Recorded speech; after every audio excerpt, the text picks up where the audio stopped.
کله چې موږ روټۍ خورو نو کومه دعا وایو؟ بسم الله ولا برکت الله. دوا رانه هېره شي بیا به کومه دوا وایو؟ بسم الله والآخرة. او د روټۍ په اخره کې کومه دوا وایو؟ الحمد لله الذي أطعمنا وسقانا جعلنا من المسلمين. موږ چې کله وده کېږو نو کومه دوا به وایو؟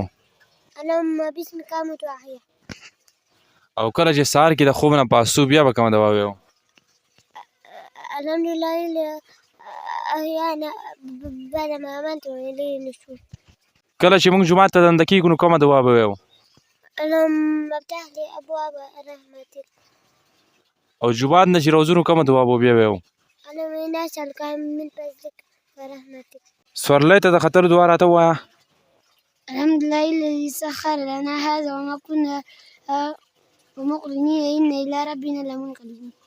ابي زمزم اوبه چې دا ډېرې قیمتي اوبه دي، الله دې په موږ باندې وڅښئ. د دې دا چې موږ کله څکو نو کومه دوا به وایو؟ هغه دوا راته لږ ووایه. اللهم إني أسألك علما نافعا ورزقا وسعا وشفاء من كل داء.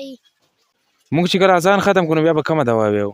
اللهم رب هذه الدعوة التامة والصلاة القائمة آت محمدا الوسيلة والفضيلة وبعثه مقاما محمودا الذي وعدته إنك لا تخلف الميعاد.